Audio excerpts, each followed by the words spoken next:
V roce 2025 jsme dodali dopravníkovou linku pro model Obaly, který je součástí švýcarské skupiny Model Group a je předním výrobcem vlnité, kašírované a hladké lepenky v České republice. Naším úkolem bylo optimalizovat tok materiálu k balící lince, kde docházelo při špičkách k zahlcování materiálem. To zpomalovalo provoz a zatěžovalo to personál. Pro model Obaly jsme vyvinuli systém dopravníků tak, abychom byli schopni jej nainstalovat během plného provozu. Vyrobili a dodali jsme ho během téměř rekordního času.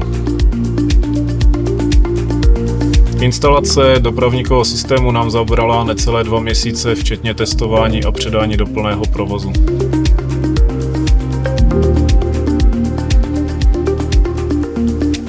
Podrobný manuál a servisní dokumentaci bereme jako samozřejmost. Navíc na každé části dopravníkového systému je umístěn QR kód pro snadný přístup k online dokumentaci. Náš dopravníkový systém umožnil snížit počty manipulačních a vysokozdvižných vozíků. Tím se snížilo riziko kolizí a zásadně se zrychlila cesta kartonu z výrobních strojů, balící lince a dále do expedice. Nový systém dokáže přepravit až 62 palet za hodinu. A navíc dokáže přepravit nadrozměrné a atypické palety, což dává další flexibilitu výrobnímu procesu.